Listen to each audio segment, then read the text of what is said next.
When I was about 27, I was hired as a laborer by the city of Dayton, Tennessee. Due to medical problems, I requested a transfer and wound up working at the water plant. This is where water is sucked in through huge pipes from the Tennessee River and treated with chemicals to make it safe for drinking. The plant was rather secluded and far away from any houses. It was lonesome on the graveyard shift, from 11 p.m. till 7 a.m. Nobody there but me and sometimes my little dog, Ralph. But it wasn't really scary. It was spotlessly clean and well lit, and there were no cobwebs or dark corners. The only place in the plant that made me nervous was the basement. That's where the huge intake pipes from the river entered the building, and the atmosphere down there was creepy. Maybe menacing is a better word. A gut feeling told me to stay above ground level. One night, I went into work at 11 p.m. as usual. After saying goodnight to the guy that worked the evening shift, I started the water filters, checked all the chemicals, etc., and then settled into the chair behind the desk in the office reading One Flew Over the Cuckoo's Nest by Ken Kesey. I was really getting into the story and lost track of time. I looked at the clock and it was 3 a.m., then slam. Something in the hall had fallen hard onto the tiled floor. Bang! It happened again. But there was nothing in the hall that wasn't bolted to the floor. I took a deep breath, slowly eased out of my chair and peeked through the doorless opening into the hall. To the left, I saw the closet door to the end of the hall, open slightly. Then I looked to the right, and there, about halfway to the door that led to the basement stairway, were two cabinet doors lying on the floor, the same door I had closed and latched earlier. I decided that they weren't hurting anyone by being there, at least until the sun came up, so I would just stay in the office in case the phone rang or anything. I returned to my chair and wished that there were a door that I could close and lock. But there was no door. It had been removed years earlier by Stephen, an enterprising ex-employee who never let on where he hid that door after he got fired for trying to disassemble the whole building in 8 hours. When questioned by the supervisor, Stephen pulled a knife and began to babble about the Bible, the Great Beast, and the Book of Revelation. Stephen is still in a mental institution today, 20-odd years later. I sat back down and tried to read more, but it was impossible. I began to feel that I wasn't alone. I knew that there was something else in the building, in the basement to be precise, and I knew that it was not friendly. So I just sat there behind the desk, looking through the doorway, waiting. A terrible air of hatred and evil seemed to settle in like a fog in a cemetery. I was really scared. And then the shape drifted into view. It came from the direction of the basement, floating slowly about 6-inch to 12-inch above the floor. It was the shape of a man, solid, but at the same time not solid, and it was totally black, like a human body dipped in tar, but no face, no eyes. When it was exactly in the center of the open doorway, it seemed to notice me for the first time. It turned in my direction, and when we were face to face, with no more than 8 feet of open space and one small desk between us, it very nearly scared me to death. It began to scream and reach for me, but for some reason couldn't cross the threshold from the hall. So it reached and reached, and the arms started to get longer, getting closer with every effort, but never quite touching me. The monster leaned inwards through the door and screamed its frustration. Now let me explain that it never made a sound that I could actually hear. It had no mouth. When I say it screamed, I mean that it sent waves of negative energy through my body with every lunge of that black demon. I truly thought that I was going to die from the fear. I sat there for the duration, about 30 seconds, although it seemed to be considerably longer.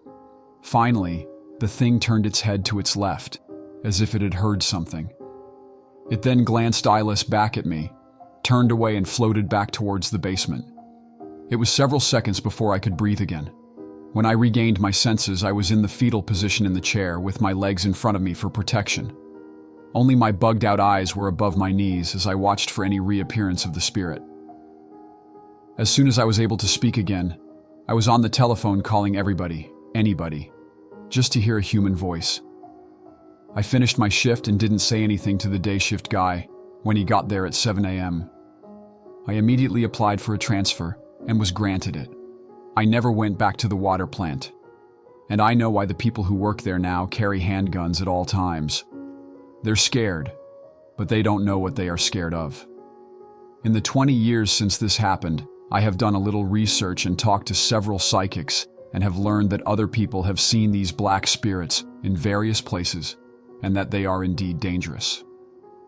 So if you go out ghost hunting, watch yourself. These spirits are real and are not to be trifled with. I moved to England from Canada in May 1998.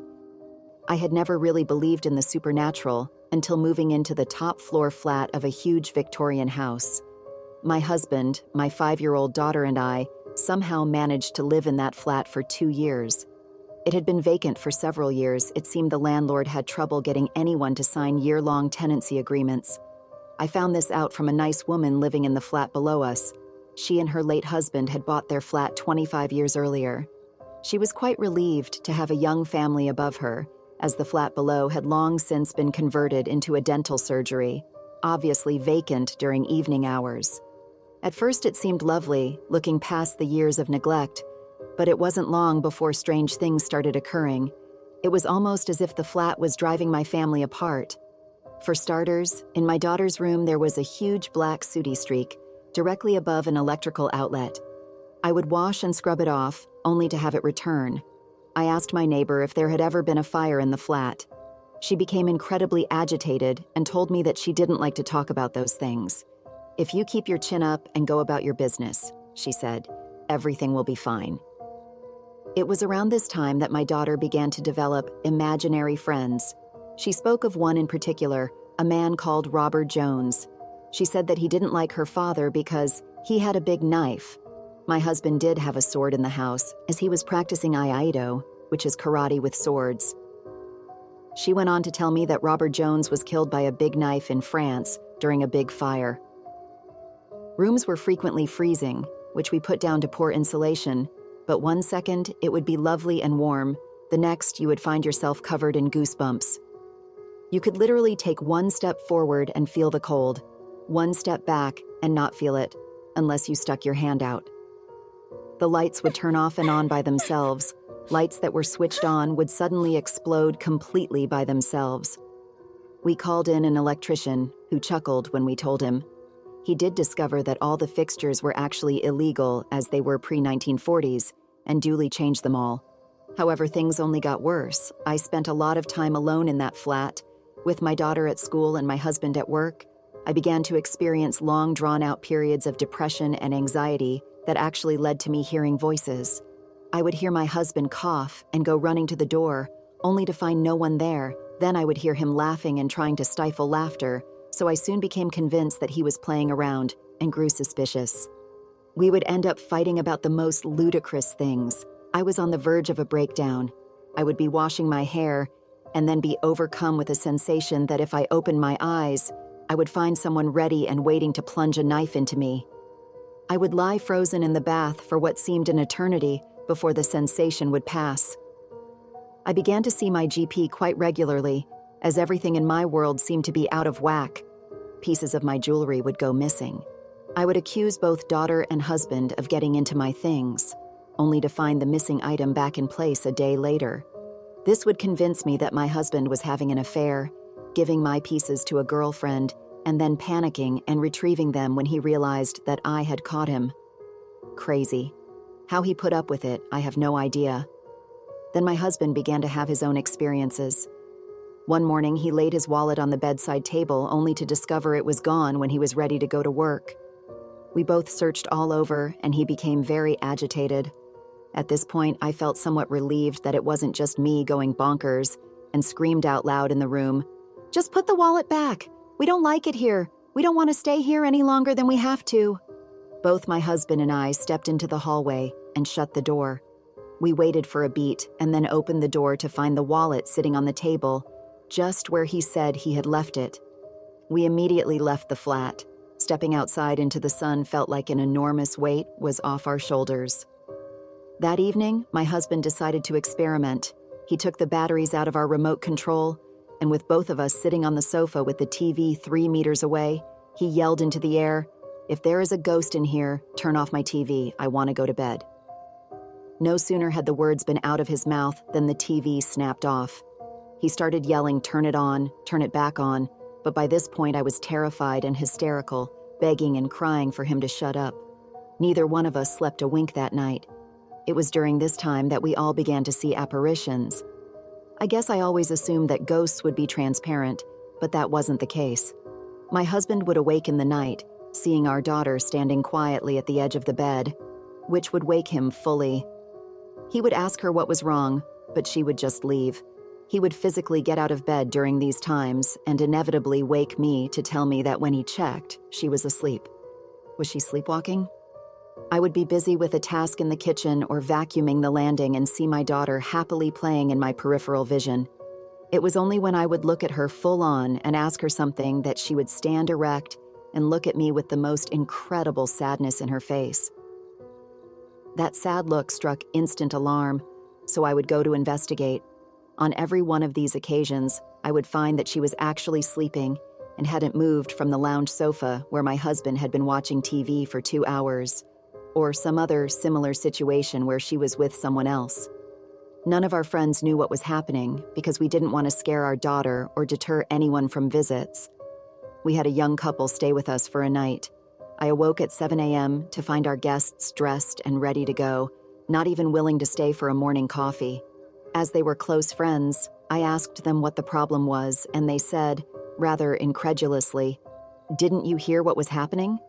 Half an hour after they left, they called from their mobile phone to thank us very much but tell us that they would never stay in that flat again. As there were only 2 bedrooms, they had to sleep in the lounge. Apparently, all night long the TV and stereo turned themselves off and on. They unplugged both machines, but they continued to turn themselves on. A young woman was walking on the landing, so they were afraid to leave the room. We never heard a thing and slept like babies. We finally found a new home 2 months later. From the minute we walked over the new threshold, I felt a warm, sunny feeling, and since then, we haven't had any home troubles that couldn't be explained. In the summer of 2001, I shared a table in a busy coffee house with a nice couple. They told me that they had just bought a home and finally were out of that hideous flat. I laughed and told them that I used to live in a hideous flat on Molyneux Park Road. It turned out to be 5C, the very flat we endured for nearly 2 years. And like my family, they couldn't get out of there fast enough.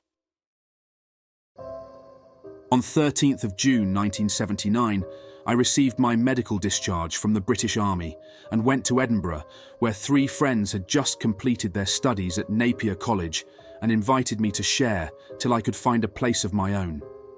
As I walked down Regent Terrace, the Georgian buildings and old cobbled streets with the characteristic gas lamps perched on the black wrought iron railings almost made me forget that I was living in the 20th century.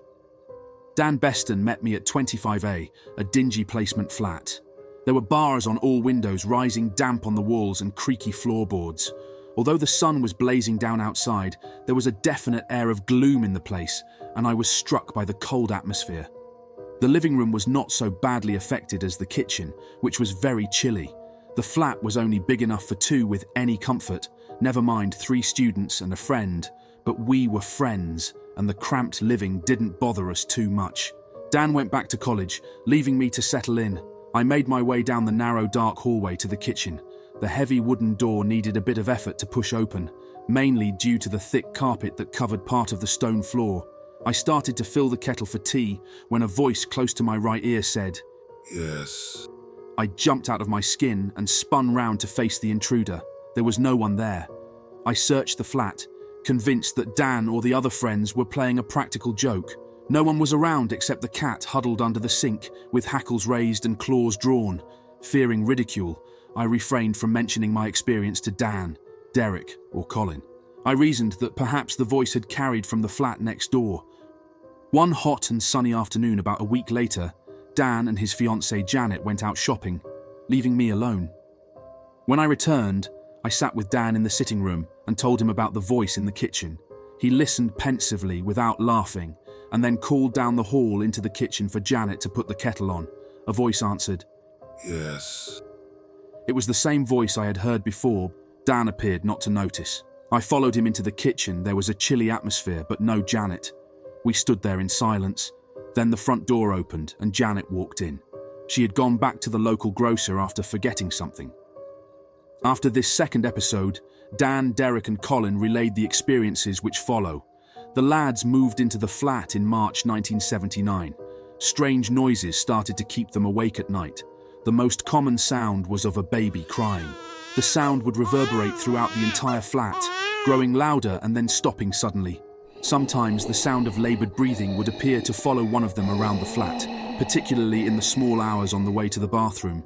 One night I heard this breathing sound move around our bedroom while the others were asleep. Objects, including watches and rings, would vanish, reappearing in very odd places. Colin placed his watch on his bedside table one morning before dressing. Reaching down, he found it had gone. He searched under the table and on the bed without result. No one else was in the flat at the time. 2 days later, the watch was found in the biscuit tin which was kept in the pantry. The following Sunday, Colin awoke just before 5 a.m., tried to turn over and found himself unable to move. He was paralysed. The bed began to vibrate very rapidly, building up to a violent peak.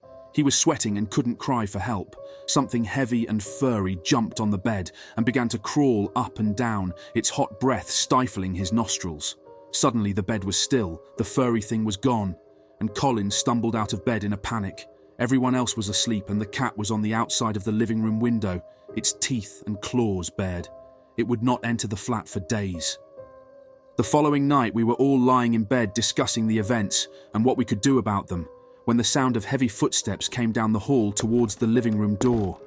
Derek had locked the door after we had retired and placed a stout chair against it. The footsteps stopped, the door handle began to turn, and the door started to bend inwards as if something extremely strong were pushing against it. This happened 3 times before the footsteps retreated. We heard the kitchen door open on shut with a slam that made us jump. No one dared to investigate. Nothing happened for 4 weeks. As the kitchen was quite large, Derek had curtained off the dining area for use as a bedroom and began to sleep in it regularly in spite of the cold and damp. Near the end of July, we all attended an all-night students' party a few miles away. Derek returned to the flat in the early hours with his girlfriend. They huddled in Derek's improvised bedroom, trying to get some sleep. Suddenly, Derek snapped awake and saw the kitchen door opening. It didn't creak or rub against the carpet, but glided open silently and slowly began to close again. Derek and his girlfriend watched, scared stiff, as it opened again and remained open. After much persuasion, Derek decided to get out of bed to close and lock it. The door instantly slammed shut with a tremendous bang. It was time to try and find an explanation for all this stuff.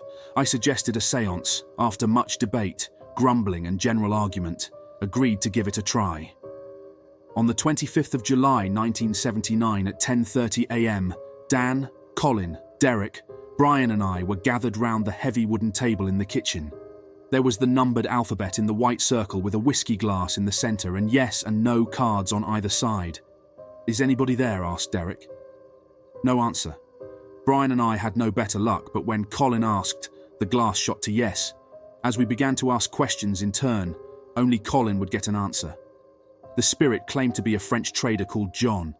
He died of an illness in the building and his spirit couldn't leave. We couldn't get any more information, only that he was unhappy and wanted to find peace. I wasn't satisfied because I thought that so many sounds and contact experiences must surely be caused by more than one presence. I pressed for a further séance, which was held 4 days later. The same people were present, along with 2 female students whose names escape me. We began at 11:50 p.m, and this time it was Dan who made contact. These are the questions and answers we received. Where are you from? Earth. When did you pass on? 21st century. Which part of Earth did you come from? Another dimension. I asked everyone in turn to take their fingers off the glass to eliminate the possibility of a prank, but the story remained consistent. Everyone was as mystified as I was. How did you die? Illness which was caused by the fallout of vehicular power source. What powers your craft? Interreact drive. Why do you only answer my questions? You are my ancestor. How can we help you? Release me from your time zone. How? I do not know. Do you want us to contact you again? Yes. At this point, Brian jokingly asked how much the price of petrol is these days. The glass shot across the table and fell over. The séance was concluded. Immediately, the electrical lighting failed, and we panicked. The female students were screaming. Brian and I found ourselves wrestling on the cold floor, while Dan, Colin, and Derek were trapped in the kitchen, unable to open the kitchen door, which had closed by itself. Suddenly, the door opened again. Dan lit a match. Then the lights came on. The flat was ice cold, and the two girls said they would never enter the flat again. At 2 p.m. that night, I felt a strange sense of foreboding. A tremendous crash came from the kitchen, followed by the sound of the kitchen table being dragged across the stone floor and objects being thrown around. The commotion lasted a good 10 minutes, then silence. The following morning, Derek admitted that he had heard the sounds too. We cautiously entered the kitchen. Nothing was out of place.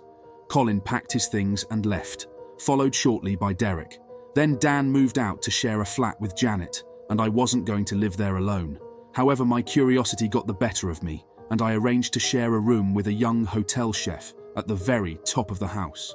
For a week or two, things were quiet, except for footsteps ascending the winding staircase. It was 2:30 a.m. on the 14th of August. I had returned to the house after a night with friends, in a sober condition. As I felt my way through the dark hall to the foot of the stairs, the feeling of dread returned. As I reached out to switch on the stairlight, a cold, furry thing grasped my wrist. I shrieked and bolted up the stairs. I peered over the banister into the inky blackness and saw two slitted yellow eyes staring up at me. I didn't sleep a wink that night. 2 weeks later, I had another sleepless night when the cupboard door kept unlocking itself and creaking open. I couldn't take any more. I had had enough, and decided to leave the next day.